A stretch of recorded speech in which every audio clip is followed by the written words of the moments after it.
Tu te rappelles? Bon, on est désolé, mais on aime vraiment pas Ben 10.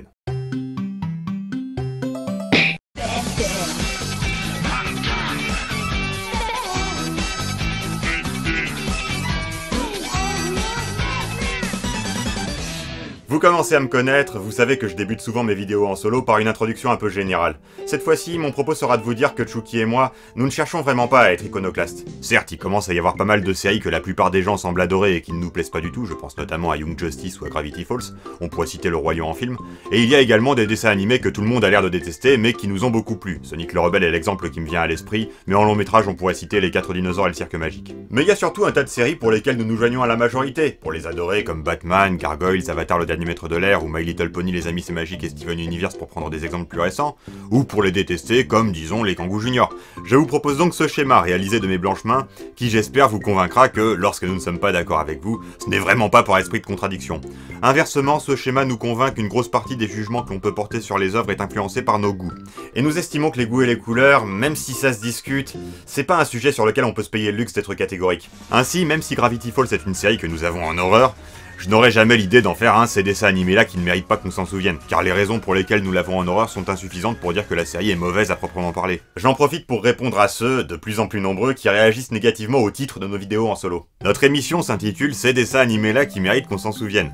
Le titre de nos vidéos en solo est une variation sur le titre de l'émission, et ne doit pas être pris pour davantage. L'expression « ne mérite pas qu'on s'en souvienne » n'est qu'une manière de rendre instantanément clair que ce sera une critique négative, pas une injonction à oublier les mauvaises séries. Et l'expression « dont personne se souvient sauf moi » des vidéos de Chucky n'est qu'une manière de faire comprendre qu'il va s'agir de séries plus anciennes, donc potentiellement plus oubliées. Pas une vraie affirmation comme quoi Chucky serait la seule personne au monde à se souvenir des dessins animés des années 80. Parenthèse fermée. Donc il y a des séries que nous n'aimons pas du tout mais sur lesquelles je ne souhaite pas faire une vidéo.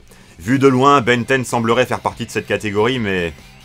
Ben 10 c'est un cas vraiment particulier. Nous avons regardé Ben 10 pour la première fois vers 2006-2007 quand ça passait le week-end sur France 3. Nous avons détesté. Depuis, nous avons commencé à faire des vidéos sur les dessins animés et vu ou revu des dizaines de séries qui ont modifié le regard que nous portons sur la fiction en général et assoupli certains de nos critères. C'est la raison pour laquelle nous serions moins sévères aujourd'hui avec The Batman que nous l'avons été quand nous l'avons évoqué dans certaines de nos vidéos les plus anciennes.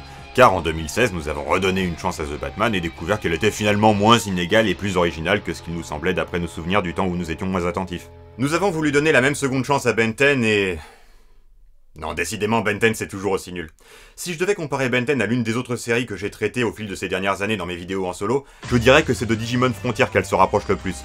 Partant d'un concept très prometteur ainsi que d'une bible graphique et littéraire tout à fait viable, la série trouve pourtant le moyen de rater à peu près tout, des personnages au scénario en passant par les dialogues et les scènes d'action. Surtout les dialogues et les scènes d'action d'ailleurs. Mais avant d'en venir là, présentons-le un peu ce concept prometteur. Tout a commencé avec un mystérieux bracelet. C'est super d'avoir de super pouvoirs à son poignet. Il est tellement cool qu'avec lui on ne s'ennuie jamais, Ben 10. Alors oui, présentons un peu le concept, mais pas avec le générique. Mon dieu, ce générique. La mélodie est entraînante, mais pour une série humoristique, pas pour la série d'action sérieuse que Ben 10 se propose d'être, enfin je crois. Et puis les paroles... Gluant, rapide ou rampant, il reste notre ami, Ben 10. Plus tard que ça, tu meurs. Pour une série d'action, je rappelle. Bon, et tant qu'on y est, vous vous rappelez ce que je disais dans la vidéo sur Sourire d'enfer au sujet de mes difficultés à comprendre les paroles des chansons? Vous pouvez me dire ce que ça dit, là? Je suis désolé, mais même sur internet, je trouve aucune traduction satisfaisante de ce vers.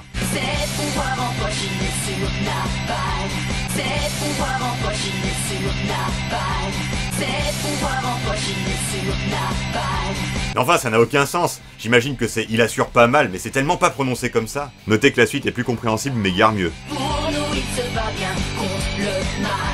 La peur, les ennuis, ils s'en fichent pas mal. Il sauvera la terre d'un coup de poing final. Passons. Notre histoire commence... où un vaisseau piloté par un extraterrestre non identifié à ce stade tente désespérément d'échapper à un conquérant intergalactique, Vilgax, qui en a après sa cargaison. En effet, l'objet que le vaisseau transporte, l'Omnitrix, est l'arme la plus puissante de tout l'univers, et si Vilgax mettait la main dessus, il pourrait se rendre maître de la galaxie sans trop de difficultés. Enfin... j'y reviendrai. Pour maintenir l'Omnitrix hors de portée de Vilgax, l'extraterrestre non identifié l'envoie dans une capsule sur la planète la plus proche, la Terre. Si ça vous rappelle vaguement quelque chose, c'est pas étonnant. Les auteurs se sont très clairement inspirés de Green Lantern pour cette histoire, au point parfois d'oublier les grosses différences entre leur œuvre et leur source d'inspiration. J'y reviendrai aussi. Sur Terre, Ben Tennyson, un Bon, un teenager with attitude, pour le dire comme dans Power Rangers, s'apprête à partir en vacances dans le van de son grand-père Max, plombier à la retraite, avec sa cousine Gwen qu'il déteste. On sait que cette antipathie réciproque est importante pour l'intrigue parce que l'épisode insiste à mort là-dessus. Le soir même du premier jour de vacances, alors qu'il campe dans la forêt, Ben aperçoit la capsule de l'Omnitrix qui s'écrase au sol, va voir et tombe sur l'Omnitrix lui-même, qui se fixe à son poignet et le transforme en une créature incandescente. Et là, pour vous la faire courte, je choisis de survoler les péripéties du premier épisode et d'en venir directement au principe de la série. Ben, Gwen et leur grand-père voyagent en van à travers les États-Unis. Dans chaque épisode ou presque, ils vont être confrontés à un problème lié à un super vilain, et Ben va résoudre le problème en question grâce au pouvoir que lui confère l'Omnitrix, se transformer en alien. La créature incandescente n'est en fait que l'une des 10 créatures auxquelles l'Omnitrix lui donne accès dans un premier temps. Les 9 autres sont un monstre rouge très fort à 4 bras, un être cristallin super résistant, un monstre bleu sur roulette qui court à la vitesse de l'éclair, un petit gris supérieurement intelligent, une bête orange qui ne peut pas parler, un être phosphorescent qui peut prendre le contrôle des machines, un homme poisson, une créature insectoïde qui crache du venin et un fantôme. Il devra les utiliser à bon escient en fonction des situations. Mais d'accord, c'est plutôt pas mal sur le papier, hein, et visuellement c'est plutôt séduisant. Le chara-design des aliens, comme des méchants d'ailleurs, est plutôt intéressant. Ça fait un peu penser à Superman l'ange de Metropolis. Ces visuels travaillés se font apparemment au prix de quelques erreurs graphiques ça et là, comme Ben qui est parfois dessiné sans son Omnitrix alors qu'il ne peut pas l'enlever, mais le concept de la série qui est plutôt bon est bien rendu visuellement. Bon bah le problème c'est que ça s'arrête là. Ce pitch de base et cette ambiance visuelle intéressante sont sabotés par tout un tas de choix bizarres et visiblement mal maîtrisés, qui couvrent tellement tous les aspects du dessin animé que je ne sais pas trop par où commencer. Peut-être qu'il est judicieux de commencer par dire que c'est une série qui manque singulièrement de cohérence. Je prends cohérence dans un sens assez large, disons plutôt cohésion. Y a pas beaucoup d'incohérences caractérisées. Il y en a quand même quelques-unes, essentiellement relatives à la météo. Enfin un peu de soleil. Non, il fait tout aussi gris qu'au début de l'épisode. Mais il n'est que 11h du matin. Bah alors comment ça se fait qu'il fasse nuit ? Passons. Il n'y a pas beaucoup d'incohérences caractérisées, disais-je donc, mais il y a beaucoup de choses qui ne vont pas ensemble. La série s'autorise souvent des libertés excessives avec ses propres règles pour les besoins de l'épisode, et souvent, ce manque de cohésion génère des situations frustrantes. Citons-en d'abord une qui est plutôt anecdotique, mais qui m'a obsédé pendant tout le visionnage, alors autant que je m'en débarrasse tout de suite. Pendant presque toute la série, Ben a des problèmes pour se servir de l'Omnitrix. Il sélectionne l'alien dans lequel il veut se transformer grâce à un cadran affichant la silhouette des différents aliens, puis il doit appuyer sur un bouton. Bien souvent, il n'obtient pas l'alien qu'il veut, et il est coincé dans le corps d'un alien dont il ne voulait pas jusqu'à ce que l'Omnitrix l'oblige à se détransformer. Lorsque ça se produit, il doit attendre que le cadran de l'Omnitrix redevienne vert pour pouvoir se retransformer. Plusieurs problèmes. 1. On ne saura jamais pourquoi ce phénomène se produit. Le bruit que fait l'Omnitrix lorsqu'il oblige Ben à se détransformer semble indiquer que c'est parce que la batterie est vide et doit se recharger. Mais non seulement on voit dans quelques épisodes que ce serait plutôt une limite de temps et qu'elle finira par disparaître quand l'Omnitrix voudra bien déverrouiller les fonctions les plus avancées, et en plus le temps pendant lequel le cadran reste rouge est totalement aléatoire et peut être très court comme très long. Alors s'il n'y a pas de règle, il n'y a pas de suspense. 2. On ne saura jamais pourquoi l'Omnitrix ne sélectionne pas le bon alien. On ne sait pas si c'est Ben qui l'utilise mal ou si c'est l'appareil qui est déréglé. Dans le premier épisode, on voit bien qu'il obtient toujours ce qu'il a sélectionné, donc c'est difficile de trancher. Dans certains épisodes, on voit que quelqu'un qui sait se servir de l'Omnitrix obtient toujours ce qu'il veut, mais dans d'autres on nous dit que c'est parce que l'Omnitrix doit se mettre à jour avant de fonctionner correctement. Au passage, mauvaise coïncidence, quand Ben se trompe d'alien, il a une réaction standard qui est toujours la même. Oh mince. Oh mince. Oh mince. Or moi je suis désolé, quand j'entends ça, je pense à... Oh mince. 3. On se dit que la solution est simple. Quand c'est le mauvais alien qui sort, il faudrait que Ben se détransforme immédiatement et choisisse un autre alien, puisque la limite de temps ou d'énergie n'aura pas été atteinte. Au début de la série, on peut penser que c'est impossible de se détransformer volontairement. Mais en fait pas du tout. Une fois transformé, Ben ne porte plus l'Omnitrix à son poignet. À la place, l'alien dans lequel il s'est changé porte un badge rappelant le cadran de l'Omnitrix quelque part sur le corps. Lorsque Ben rencontre Vilgax pour la première fois, celui-ci l'oblige à se détransformer en appuyant sur ce badge. Hey, comment vous avez fait ça? Je me suis dit, ah ben ok, comme ça maintenant Ben saura qu'il faut appuyer sur le badge pour se détransformer quand l'Omnitrix sélectionne le mauvais alien. Mais non, même après cet épisode, Ben n'essaiera jamais d'appuyer sur le badge pour se détransformer, ce qui lui serait pourtant bien utile dans presque tous les épisodes. Je ne demandais pas que ça marche, je demandais qu'on nous montre que ça ne marche pas, qu'au moins Ben essaie, ou à la rigueur qu'on constate qu'il n'a pas le temps de le faire ou quoi. Dans Code Lyoko, quand Xana matérialise une fausse Yumi, Jérémy en conclut que la matérialisation c'est possible. Quand le faux Franz Hopper virtualise les héros directement dans le 5ème territoire, Jérémy en déduit que c'est possible et cherche le moyen de le refaire. Là, quand Vilgax a montré à Ben que c'est parfaitement possible de se détransformer, c'est comme s'il ne s'était rien passé, et ce détail sera très largement ignoré pendant toute la série. Alors je me suis dit, bon, admettons qu'appuyer sur le badge ne suffise pas, ou que seul Vilgax pouvait le faire, ou que ce soit une règle spécifique à l'épisode, comme ça arrive souvent dans les séries de ce genre. Et là arrive un épisode où Ben voyage dans le futur et rencontre son lui du futur qui a appris à se servir de l'Omnitrix. Son lui du futur l'oblige à changer d'alien. Vous savez comment il s'y prend ? En appuyant sur le badge. Donc oui, il y a moyen de se détransformer volontairement et ça implique d'appuyer sur le badge. Ben n'essaye jamais de le faire lui-même, c'est épouvantablement frustrant. Mais on sent bien ce qu'il y a derrière. Ce qu'il y a derrière, c'est que les auteurs n'ont juste pas pensé qu'il faudrait qu'il y ait ce genre de cohérence dans une série comme celle-là. J'en veux pour preuve que dans la première série, j'en profite pour dire que je ne parle que de la première série, sa suite, Ben 10 Alien Force, est vraiment complètement différente. Dans la première série, on ne saura jamais d'où vient l'Omnitrix, juste que tout le monde dans la galaxie sait que cet appareil existe et qu'il est très puissant. Et en parlant de ça, Vilgax veut l'Omnitrix pour conquérir la galaxie. Il nous explique, lors de sa première rencontre avec Ben, que grâce à sa banque de données d'ADN de créatures provenant de toute la galaxie, l'Omnitrix lui permettra de lever une armée d'aliens puissants, image à l'appui des 10 créatures en lesquelles Ben peut se transformer à ce stade. Mais non! Pour autant qu'on sache, l'Omnitrix permet seulement de se transformer en alien. Est-ce qu'il veut donner un Omnitrix à chacun de ses soldats? Est-ce qu'il y a plusieurs Omnitrix? On voit dans un épisode qu'en tout cas, dans le futur, il y aura plusieurs Omnitrix. Mais dans ce cas, pourquoi c'est celui-là que Vilgax veut? Est-ce que cet Omnitrix du présent, unique pour l'instant, lui permettra d'en fabriquer d'autres pour son armée? On n'en sait rien. Ça n'intéresse pas les auteurs. Dans Le Seigneur des Anneaux, Boromir veut l'anneau unique pour faire la guerre contre Sauron, et de la même manière qu'avec l'Omnitrix, on a du mal à voir en quoi la capacité de se rendre invisible serait si utile pour défaire les dizaines de milliers d'orques du Mordor, sans compter que Sauron et ses Nazgûl peuvent parfaitement voir quelqu'un qui porte l'anneau unique. Mais on nous dit clairement, 1. Que l'anneau aurait un pouvoir plus grand entre les mains de quelqu'un de plus puissant, et 2. Que si Boromir veut l'anneau, c'est en réalité parce que quiconque voit l'anneau finit forcément par le convoiter et rationalise cette convoitise comme il peut. Vilgax n'a pas ce genre d'excuses. Pour lui, c'est sûr, l'Omnitrix va lui permettre de conquérir l'univers et on est censé le croire sur parole. Le spectateur doit admettre que le scénario tient la route, quitte à combler les blancs lui-même, pour apprécier l'action dans l'épisode. Si l'action dans l'épisode était bonne, ça vaudrait le coup. Mais le problème, c'est qu'elle ne l'est pas. On s'ennuie ferme, et ce pour 2 raisons. Les dialogues sont très mauvais, et les scènes d'action ne sont pas assez captivantes pour justifier d'être aussi longues. Sachant que la série a été créée par un collectif qui se fait appeler Man of Action, on ne s'étonnera pas forcément que les dialogues aient été négligés. On s'étonnera davantage du fait que l'action soit plan-plan. Mais revenons au dialogue. C'est peut-être une question de traduction, mais le problème qui se pose, c'est que de nombreuses répliques sont prononcées comme s'il s'agissait de traits d'esprit alors qu'il s'agit en réalité de dialogues d'exposition. Même ici c'est moi qui commande. Eh bien tant mieux pour toi. Et c'est comme ça un peu tout le temps. On va régler ça, toi et moi. D'accord? Pourquoi pas? Tout le temps. Oh, j'adore me comporter en sorcière. Ça tombe bien, t'es une sorcière. C'est pas que ces dialogues soient scandaleusement débiles, encore que, c'est que le fond ne colle pas à la forme. C'est comme quand on vous promet votre plat préféré et qu'on vous sert autre chose. Vous trouverez ce qu'on vous a servi mauvais simplement parce qu'on vous avait promis mieux. Là, on est appâté par la promesse d'échanges verbaux caustiques et on se retrouve avec juste des dialogues un peu descriptifs. Quant aux scènes d'action, je ne saurais pas dire où est le problème. Est-ce que c'est la musique qui est trop fade? Est-ce que c'est parce que le combat fait trop peu avancer la situation? En tout cas, il arrive toujours un moment de la scène d'action où on se dit « Mais putain, on y est encore! C'est bon, là, ça suffit !» Bon, il tombe sous le sens que par on, je veux dire moi. J'admets que c'est totalement subjectif. Je suppose que si tant de gens aiment cette série, c'est qu'ils ne s'ennuient pas devant les scènes d'action. Mais vraiment, il y a quelque chose dans la façon dont elles sont réalisées qui me revient pas. Ce n'est pas la seule série à me faire cet effet. Maintenant que j'y pense, Avengers Rassemblement aussi me paraît avoir ce savant mélange de mauvais dialogues et de scènes d'action fades dans un univers pourtant accrocheur. Mais Avengers Rassemblement me donne surtout le sentiment d'avoir un problème de public cible. On ne s'attend pas à ce qu'une série avec ce style graphique soit si enfantine. Et l'impression bizarre que fait la série me paraît provenir de ce décalage. Ben 10, c'est moins clair. C'est pas que c'est spécialement enfantin, c'est juste que c'est pas intéressant. Je m'ennuie devant les scènes d'action. Même dans les épisodes les plus importants, c'est-à-dire ceux avec Vilgax ou ceux de début ou de fin de série. La raison pour laquelle j'arrive pas à m'intéresser... Au-delà de mes attentes personnelles liées à mon vécu et mes goûts personnels, il y a ce sentiment que la série ne fait pas d'efforts pour attirer mon attention. Et ce manque d'efforts, je n'ai pas l'impression de l'avoir imaginé, j'ai l'impression que des éléments factuels de la série corroborent mon sentiment.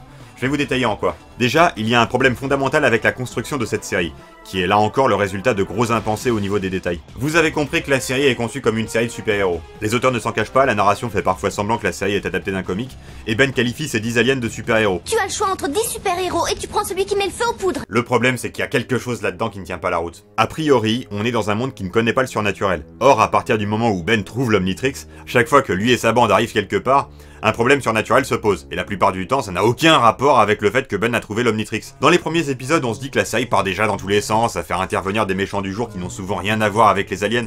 Mais en fait, non. Beaucoup de ces méchants du jour introduits dans les premiers épisodes deviennent des super vilains récurrents de séries de super-héros. Le Docteur Animo et ses bestioles mutantes, X et sa nièce l'Enchantresse qui regroupe des pierres magiques, Kevin Eleven qui absorbe les pouvoirs des aliens de l'Omnitrix et devient un monstre, la confrérie des chevaliers qui cherche à s'emparer d'artefacts extraterrestres, Sublimino l'hypnotiseur, les fous du cirque de Zombozo qui utilisent leurs super pouvoirs pour commettre des cambriolages, tout ce qu'il faut pour constituer une Rogues Gallery comme celle de Spider-Man ou de Batman.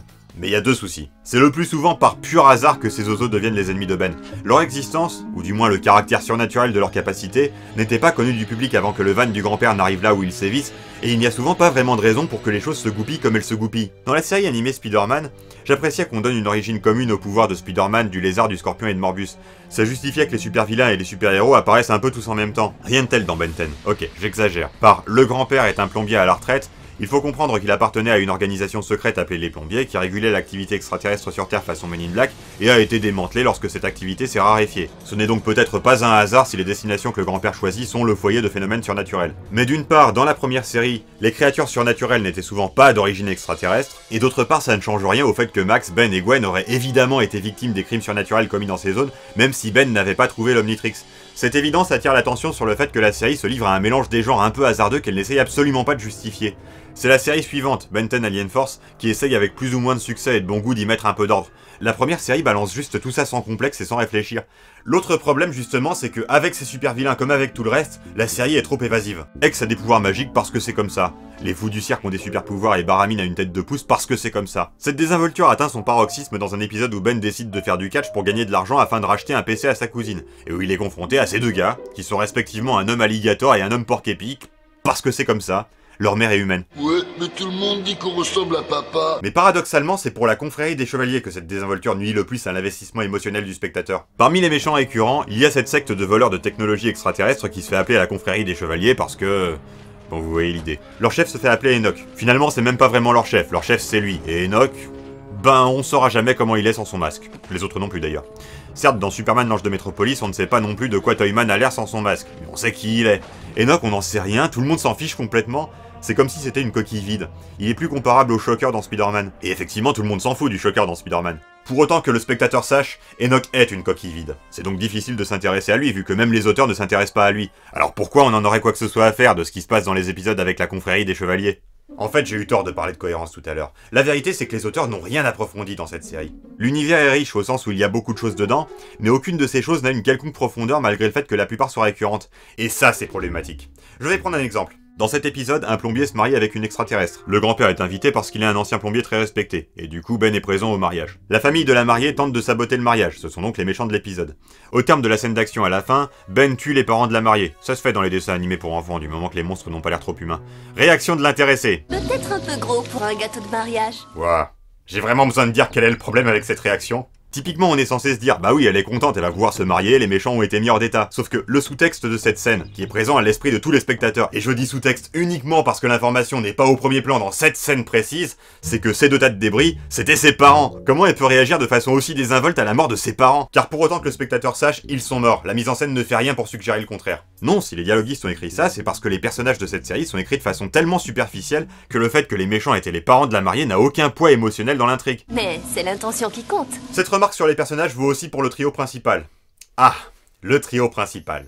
Parlons-en du trio principal. Je suis moins sensible que Chucky au fait que les personnages principaux soient sympathiques, mais j'y suis sensible quand même, et il y a plusieurs soucis avec nos trois personnages principaux. Pour Ben lui-même, je reste sur l'idée que c'est un teenager with attitude pour l'instant parce que je garde son cas pour la fin. Gardons seulement en tête que son attitude, c'est d'être un peu sale gosse tête brûlée. C'est utile pour comprendre comment sa relation avec sa cousine et son grand-père fonctionne. Le grand-père Max est à peu près le personnage qu'on peut imaginer. C'est l'adulte qui essaye d'inciter Ben à être raisonnable, mais c'est aussi un ancien plombier, on le découvre assez tôt, et même une légende dans toute la galaxie façon Agent K, donc il ne dissuadera pas tellement Ben d'utiliser ses super pouvoirs pour venir en aide aux gens, et n'essaiera pas spécialement d'éviter les ennuis. Mais parfois si... Bon, plus exactement, cette série a le même problème que Fantôme 2040 et Mr. Mask. Le héros est... masqués on va dire, mais ses sidekicks ne le sont pas. Les aliens de l'Omnitrix sont très médiatisés. Au fil de la série, les figurants les désignent sous le terme les aliens super-héros qui passent aux infos, et un dessin animé les mettant en scène est produit. Le fait que les 10 aliens soient une seule et même personne qui se transforme n'est pas connu, donc le raisonnement du grand-père est que Ben peut jouer les super-héros sans être identifié tant qu'il voyage en van, mais pas à partir du moment où il redeviendra sédentaire à la rentrée des classes. Ce raisonnement pose deux problèmes. D'abord, Ben est toujours sur les lieux quand les aliens super-héros se manifestent, se retrouve toujours en contact avec les autorités, et même si ce détail semble échapper à tout le monde, les aliens portent presque tous le même t-shirt que Ben. On a l'occasion de voir dans un épisode What If que ce n'est probablement pas une convention graphique. Ensuite, Max et Gwen se montrent toujours en compagnie des aliens, et ne cachent pas le fait qu'ils font partie de la même équipe qu'eux. Enfin, si les figurants ignorent que le super-héros s'appelle Ben Tennyson, tous les méchants, eux, le savent. Cette histoire d'identité secrète ne tient donc pas la route. Soit le grand-père veut faire de Ben un plombier, vu qu'il y a une recrudescence de l'activité surnaturelle, soit il veut lui épargner ça. Mais au cours de la série, il est et reste dans un entre-deux qui fait de lui un personnage un peu évanescent dont on ne connaît pas grand-chose en tant que spectateur, mis à part qu'il aime la cuisine exotique et les vieilles choses. Ce n'est pas aidé par le fait que sa personnalité s'adapte un peu au scénario de l'épisode. Dans son cas, ce qui varie, c'est à quel point il est clairvoyant et à quel point il est neuneux. Il y a plusieurs épisodes où il se montre carrément débile parce que sinon il n'y aurait pas d'histoire. Celui qui vient à l'esprit est l'épisode de Noël. Oui, un épisode de Noël en été. Un cadeau de Noël en plein été, c'est cool, ouais. Épisode qui est de loin l'épisode le plus bête de la série. C'est un peu l'équivalent Ben 10 de l'épisode de l'île des jours de fête dans Daria. Le grand-père s'y laisse dépasser par les événements d'une façon totalement absurde, il se laisse béatement entraîner dans un piège alors que c'est très évident que ce n'est pas normal de trouver un village de Noël enneigé en plein désert, et alors que son rôle dans l'intrigue, normalement, c'est de voir venir ce genre d'entourloupe et d'inciter les deux autres à ne pas foncer tête baissée dans les pièges. Je sais bien que la météo c'est pas le point fort de la série, mais quand même... Vous allez me dire que cet épisode est exceptionnellement mauvais, et ce n'est pas faux, mais il ne fait qu'exagérer des tendances qui sont déjà présentes dans plein d'autres épisodes, notamment celle qui consiste à ce que le grand-père devienne idiot quand le scénario l'impose. Par exemple, là, Ben se fait engueuler pour avoir manqué de blesser Gwen. Sauf que s'il a manqué de blesser Gwen, c'est parce qu'il était en train de s'entraîner sous la supervision du grand-père, dans un terrain d'entraînement construit par celui-ci, à 2 pas du van. Autant dire que Max est l'adulte responsable seulement quand les scénaristes sont en vie. Dire que ça en fait un mauvais personnage serait trop absolu, mais ça en fait un personnage trop mal défini pour en avoir quoi que ce soit à faire de lui. Cependant, le problème autour de Max n'est pas tant dans la façon dont son personnage est campé que dans la façon dont sa relation avec Gwen et Ben est campée. On peut faire de bonnes histoires sur la relation d'un grand-père et ses petits-enfants, mais il n'y en a pas ici. De bonnes histoires. De relation d'un grand-père avec ses petits-enfants non plus d'ailleurs. Le rôle de mentor de Max vis-à-vis de Ben est à peine survolé, et leur relation familiale n'a même pas été réfléchie. Sans blague, on nous annonce dans le fameux épisode de Noël que depuis 10 ans que Ben et Gwen sont nés, Max n'a jamais passé un seul Noël avec eux. Bon, ça peut arriver, des fois les gens sont très occupés, surtout les plombiers à la retraite, et ça peut être pour compenser ça que les parents ont décidé de confier leur gamin à leur grand-père pour 3 mois. Sauf que rien de tout ça n'est dit dans la série. À la place, on a Gwen qui dit sur un ton d'évidence que bien sûr c'est une période de l'année où sa famille est très occupée. Mais ça n'explique rien, la famille est occupée à organiser les festivités dont le grand-père n'a aucune raison d'être exclu. Alors non, navré, un grand-père qui ne passe jamais Noël avec ses petits-enfants, ce n'est pas suffisamment normal pour être évacué en une phrase avec des involtures. D'une manière générale, ce que ça fait à Max d'avoir des petits-enfants, ou que ses petits-enfants aient hérité de son goût et de son talent pour la plomberie ne sera jamais plus approfondi. On a de la chance que ce soit ne serait-ce que vaguement évoqué. Pareil pour ce que ça fait à Gwen et Ben d'avoir un grand-père. Tout ce qui est touchant et mignon étant laissé de côté, il ne nous reste plus que l'histoire d'un adulte qui traîne 2 enfants dans tous les États-Unis pour des activités qui ne les intéressent pas, et heureusement que les super vilains sont là pour distraire les enfants. Je sais pas vous, mais c'est pas le genre d'histoire qui m'intéresse. Venons-en à Gwen. Gwen ça va. Les problèmes avec Gwen sont des problèmes plus généraux de la série. En fait, les auteurs ont essayé de lui donner différentes fonctions dans les épisodes et les ont conciliées comme ils ont pu. Selon les standards de cette série, c'est pas trop mal réussi. En premier lieu, elle est censée être dans une relation de vérité fausse numéro 2 avec Ben. Une version fraternelle de la vérité fausse numéro 2, pas la version romantique. Devant, derrière. Devant, derrière. J'ai dit pas la version romantique. Bon, pour la partie sitcom de la série, on est dans une configuration à la Dingo et Max. Sauf que dans Dingo et Max, Max reproche 2 choses à son père Dingo. D'une part de le forcer à partir en vacances pêcher alors qu'il a mieux à faire de son temps, et d'autre part d'être, dingo. Le rôle de celui qui impose les activités bizarres en lieu et place d'activités divertissantes échoit au grand-père, et le rôle de celle qui a un caractère incompatible avec celui du héros échoit à Gwen. Ben n'avait aucune envie de partir faire du camping avec son grand-père, il aurait préféré jouer au sumo saccageur, c'est une série de jeux vidéo. Mais surtout, s'il y a bien une personne avec laquelle il a du mal à s'entendre, c'est sa cousine Gwen. Elle est un télo là où Ben est dissipé, elle est ordonnée là où Ben est fouillis, elle est compétente là où Ben agit plutôt d'instinct, et surtout, supposément, elle est mature là où Ben est immature. La version de Ben pour Gwen, motivée par ces différences, est réciproque. Et c'est un premier souci. Si Gwen était réellement mature, elle ne se chamaillerait pas avec Ben. Elle le laisserait être turbulent tout seul dans son coin. C'est là qu'on voit, et à la décharge des auteurs je crois bien que c'est fait exprès, qu'en réalité elle n'est pas spécialement plus mature que Ben, et que Ben n'est pas spécialement plus immature qu'elle. Leur part respective de maturité et d'immaturité prend simplement des formes différentes et par chance complémentaires en situation de super-héroïsme. J'ai dit donc que leur chamaillerie relevait de la vérité fausse numéro 2, c'est-à-dire de ces cas, fréquents dans la fiction, où 2 personnages se disputent constamment parce qu'ils s'aiment secrètement. Ceux qui nous ont entendu nous plaindre de Mabel dans Gravity Falls seront peut-être surpris que je le reconnaisse dans le cas de Ben 10. Mais vraiment, même si la série est superficielle au point que la situation de départ entre Ben et Gwen n'évoluera que de façon anecdotique à l'occasion de quelques épisodes dédiés, même si leur façon de se chamailler donnera lieu aux mêmes longues scènes de mauvais dialogues énervants tout au long de la série, il est très évident dans leur cas que cette antipathie manifeste dissimule un attachement profond. Si Ben supporte si mal Gwen, c'est parce qu'il n'aime pas l'idée qu'elle puisse être meilleure que lui. Et s'il n'aime pas cette idée, c'est parce qu'il estime qu'elle est juste, que Gwen est meilleure que lui. Et c'est sans doute la même chose pour Gwen. Si Mabel manque de vendre le corps de Dipper aux méchants, c'est pas pour chahuter Dipper, c'est parce qu'elle ne pense qu'au succès de son spectacle de marionnettes censé séduire son crush du jour. Si elle laisse Dipper se sacrifier pour qu'elle puisse avoir son cochon, c'est pas parce qu'elle n'arrive pas à être sympa avec Dipper comme Elga Pataki n'arrive pas à être sympa avec Arnold. C'est réellement parce que c'est important pour elle d'avoir un cochon et qu'elle est incapable de penser à quoi que ce soit d'autre. C'est la raison pour laquelle, oui, je suis tout à fait capable de reconnaître que mal se conduire avec quelqu'un ne veut pas toujours dire qu'on ne l'aime pas, mais non, je ne considère pas que c'est ça qui se passe dans Gravity Falls. Bon, par contre, ce qui est fâcheux, c'est que le réalisateur de Ben 10 ne connaît pas la différence entre une scène d'amour fraternel et une scène romantique. Je rappelle que ce gars est leur grand-père à tous les deux. Bon, où j'en étais? Oui, la relation de Ben et Gwen. On a vu des vérités fausses numéro 2 mieux mises en scène, mais ça va à peu près. Le souci c'est que cette relation ne pourrait être intéressante que si les personnages concernés étaient intéressants. Or Ben ne l'est pas tellement, mais je le garde pour la fin, et Gwen... même si elle est un moins mauvais personnage que les autres, ne l'est malgré tout pas tellement parce qu'à l'instar du grand-père, son personnage s'adapte aux besoins du scénario. Déjà, elle prend une part active à l'action. Si elle avait dû se contenter d'être un personnage de soutien au héros comme le grand-père, elle aurait fait double emploi avec lui, sans compter que le concept de la fille qui sert à rien est sérieusement désuet.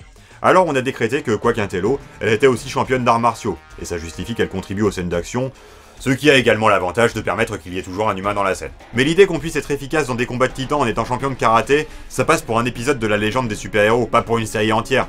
Alors, au fil de la série, Gwen développe des pouvoirs magiques grâce à un grimoire volé à un des ennemis de Ben. C'est en soi une idée bizarre, mais dans une série cacophonique comme Ben 10, ce n'est finalement pas une mauvaise idée. C'est même l'une des seules choses de la série qui soit authentiquement progressive, qui se met en place au fil des épisodes et non pas d'un coup. Et c'est donc le seul point un peu approfondi de la série. Reste que cette histoire de pouvoir magique fait de Gwen un personnage un peu couteau suisse, et même si ça ne suffit pas complètement à la qualifier de Marisu, son impact émotionnel sur le spectateur est un peu faible, comme l'est celui d'une Marisu. Sans compter qu'avec ses pouvoirs, elle cesse d'être l'humain normal parmi les titans, ce qui peut déplaire, mais n'est là encore pas trop mal géré. La question qui se pose du coup c'est... Est-ce que ça relativise pas un peu l'importance de Ben dans sa propre série? Après, je suis pas sûr à 100% que ce serait une mauvaise chose. Ok, je troll. Mais du coup, je pense qu'il serait temps que je vous dise ce que je pense de Ben. Dans la vidéo sur Mighty Max, pour essayer de décrire un peu où se situait Max dans le spectre des super-héros enfants, nous avons dit que certaines séries choisissaient de faire du héros enfant un genre de sale gosse dont le côté casse-pied, égocentrique et énergique pouvait être tantôt la source du problème, tantôt la solution, mais donnait parfois l'impression de glorifier le sale gosse pour flatter le spectateur enfant en lui montrant comme c'est chouette d'être un sale gosse avec des super-pouvoirs. Ben Tennyson est-il dans ce dernier cas comme nous l'avions prétendu à l'époque? Réponse: globalement oui, mais ça mérite des précisions. Si je lui donne le qualificatif de Teenager with Attitude, c'est parce qu'à l'instar des héros de Power Rangers, Ben était un mec prêt à se mettre en danger pour autrui même avant d'avoir ses super pouvoirs, sans être à proprement parler altruiste comme peut l'être Mikey dans Digimon Fusion. Dire que Ben est un sale gosse qui flatte le spectateur en montrant que c'est cool d'être un sale gosse avec des super pouvoirs, ce n'est pas rendre justice à cet état de fait. Ben est conscient que l'héroïsme ça consiste à donner de sa personne pour autrui. Au fil des années à regarder des dessins animés, on se rend compte que c'est pas toujours une affaire entendue.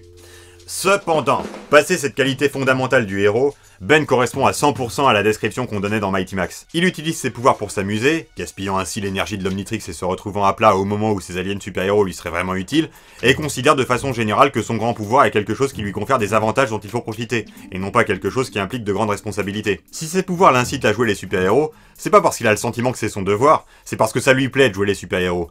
Il en ressort que la figure du sale gosse avec des super-pouvoirs est plutôt glorifiée par la série, parfois même explicitement. Dans un épisode dont je parlais tout à l'heure qui se passe dans le futur, on constate que Ben est devenu une sorte de sentinelle du monde qui ne s'arrête jamais de patrouiller et donc ne se détransforme jamais. Ce scénario m'évoque un peu un passage d'une BD d'ici qui s'intitule Kingdom Come, où dans un futur un peu tristoun, Flash est devenu comme ça et s'est présenté comme admirable mais tragique.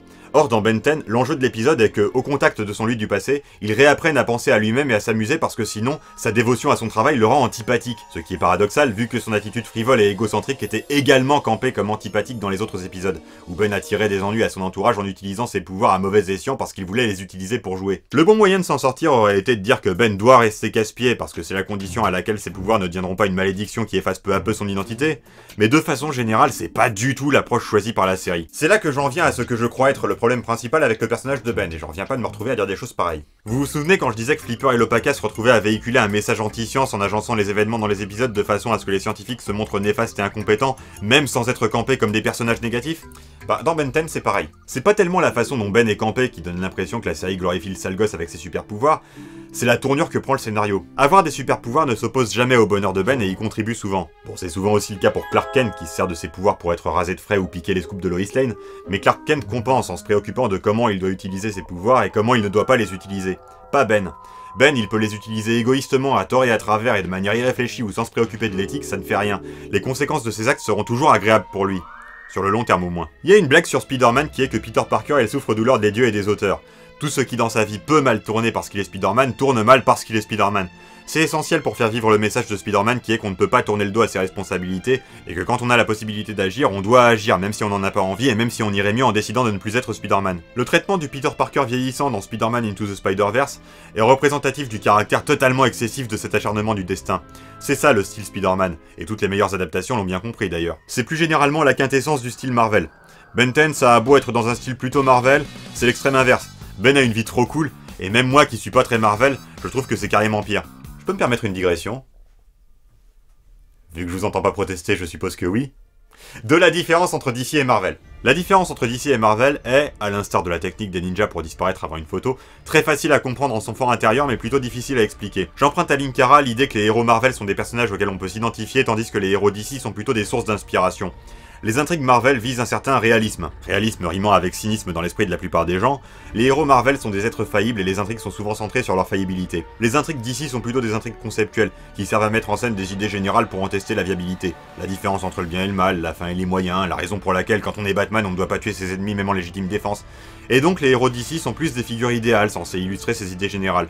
Idéal ne signifiant pas parfait, les héros d'ici sont imparfaits, mais leur façon d'être imparfaits et l'impact que leur imperfection a dans les intrigues ne sont pas les mêmes que pour les héros Marvel. Ainsi, Thor est un film Marvel parce que l'enjeu est que Thor apprenne à être meilleur, et Wonder Woman est un film d'ici parce que l'enjeu est de découvrir que le fait que l'humanité fasse la guerre parce que c'est dans sa nature ne signifie pas qu'Ares a raison. Avengers est un film Marvel parce que les héros galèrent à cause de leur difficulté à surmonter leurs différences pour travailler en équipe, et Justice League est un film d'ici parce que les héros galèrent parce qu'il a fallu toute une armée d'Atlantes, d'Amazones, d'aliens, de dieux et d'humains pour vaincre Steppenwolf la dernière fois. Donc être DC ou Marvel, ça n'a rien à voir avec le fait qu'il y ait de l'humour dans les dialogues, ok ? Bref, moi je suis plus DC que Marvel, et chez DC, les super-héros n'ont pas le même genre de vie pourrie que Spider-Man, parce que c'est juste pas le genre d'histoire qu'on raconte. Donc j'ai beau beaucoup aimer Spider-Man, je ne suis pas fan de ce style de façon générale. Mais dans Ben 10, disais-je, c'est carrément l'excès inverse. Tout ne se passe pas toujours comme Ben le voudrait, mais globalement, ses super-pouvoirs lui apportent surtout du bonheur et lui valent respect et admiration. Jamais il ne l'ostracise. Et ça manque. Ça manque parce que, du coup, il n'y a rien pour mettre en scène l'idée qu'être un super-héros c'est dur, et on suit essentiellement l'histoire d'un gars à qui il est arrivé un truc cool, et qui vit un été périlleux mais cool à faire quelque chose qui lui plaît. Ses ennemis sont costauds, mais Ben l'est davantage, et ses acolytes savent se défendre contre eux aussi bien que lui. Et donc, puisque Ben n'est pas tellement sympathique, eh ben ça n'a pas beaucoup d'intérêt. J'en reviens pas que ce soit moi qui me retrouve à dire des choses pareilles. Pour finir, ajoutons que Ben n'est pas un personnage plus cohérent ou mieux développé que les autres, à tel point que dans un épisode, les auteurs l'ont complètement confondu avec Green Lantern. Dans cet épisode, Ben est très perturbé de découvrir qu'il n'a pas été choisi pour porter l'Omnitrix. Mais il n'a jamais été question de ça. Rien de ce qui s'est passé dans le premier épisode ou les autres ne donnait l'impression que l'atterrissage de la capsule là où Ben campait était autre chose qu'un hasard. Ok, c'était pas un hasard et l'Omnitrix était destiné à Max. Mais tout le pathos sur le fait que jusque-là Ben croyait avoir été désigné pour être un super-héros tombe à plat. Encore une fois, ils ont trouvé l'idée cool et ne se sont pas demandé si on n'était pas un peu en train de mélanger des trucs qui ne vont pas ensemble. Ajoutons à ça que le degré d'immaturité ou d'irréflexion de Ben dépend beaucoup de l'épisode. Les auteurs utilisent ces caractéristiques comme des outils, pas comme des éléments à partir desquels développer le personnage. J'ai évoqué cet épisode où Ben se fait engueuler à cause de son grand-père parce qu'il a manqué de blesser Gwen. Au final, l'enjeu est que Ben apprenne à se servir de ses pouvoirs de façon stratégique. Or, il ne manque pas spécialement de stratégie, il manque d'expérience, ce qui ne vient qu'avec le temps, et surtout son problème est qu'il n'arrive pas toujours à avoir l'alien qu'il veut. Et ça, on saura jamais vraiment à quoi c'est dû. Souvent, plus simplement, l'intrigue de l'épisode n'ayant finalement pas grand chose à voir avec les raisons pour lesquelles Ben avait une mauvaise attitude au début, les morales tombent à plat ou ne correspondent pas à grand chose, et Ben n'apprend pas spécialement à avoir une meilleure attitude. Il doit mûrir parce qu'il n'a que 10 ans, ça finira bien par lui arriver, et puis c'est tout. On sent vraiment que, pour Ben comme pour toute autre chose dans la série, les auteurs se fichaient de l'approfondir au-delà de son concept. Un exemple concret qui, encore une fois, est anecdotique mais n'en est pas moins révélateur d'un problème plus général de cette série qui empêche de la prendre trop au sérieux. Le titre Ben 10 fait référence à 3 choses. Premièrement, à son nom. Il s'appelle Ben Tennyson, et son ennemi Kevin Eleven s'appelle Kevin Levin. Deuxièmement, à son âge. Il a 10 ans dans le présent de la série et Kevin Eleven en a 11. Et enfin, troisièmement, à son QI. Non, je déconne. Troisièmement, il a, comme je disais, accès à 10 aliens au début de la série. Ça finit par changer. Il en acquiert un 11e sans raison, puis un 12e qui semble être débloqué par la situation. Ensuite, il en perd un, qu'il regagne, apparemment. Entre-temps, il acquiert 3 nouveaux aliens en exposant l'Omnitrix à leur ADN. Un autre est débloqué par l'extraterrestre qui a été poursuivi par Vilgax au début. Un autre encore est débloqué un peu sans raison. Et un dernier apparaît dans un épisode sans avoir été introduit. On pourrait déjà se dire que tout ça est un peu arbitraire, mais soit. Or, dans un épisode tardif, il y a ce dialogue. De combien de gars tu t'occupes? 10. Si je compte bien, il en a 16 à ce moment. 17 s'il a bien réacquis Spectral. On comprend la logique derrière ce dialogue. Son concept, c'est qu'il a 10 aliens. La preuve, c'est que dans le futur, il en a 10 000 et il se fait appeler Ben 10 000. Donc, son concept dans le présent de la série, c'est qu'il a 10 aliens. Alors, il dit qu'il a 10 aliens même s'il en a 16 ou 17. Même s'il en a presque le double. En fait, on pourrait conclure en disant que tout le problème est là. Contrairement à Code Lyoko qui avait un bon concept et a choisi de construire des choses sur ce concept, Ben 10 a un bon concept mais n'envisage jamais de construire quoi que ce soit. L'univers de la série restera tout aussi mystérieux à la fin de la série qu'il l'était au début, et le dernier épisode, dont la canonicité est douteuse mais peu importe, montre clairement que Ben n'a rien appris de ses aventures, sinon à apprécier sa cousine et son grand-père qu'il a toujours apprécié en son fort intérieur. La morale, c'est que c'est super d'avoir de super pouvoirs à son poignet. On n'avait pas vraiment besoin d'une 50aine d'épisodes pour ça, et même cette idée super simple, les scénaristes ne se donnent pas la peine de l'explorer. Alors pourquoi la série nous intéresserait, vu qu'elle n'a même pas intéressé les auteurs au-delà de son concept? Tout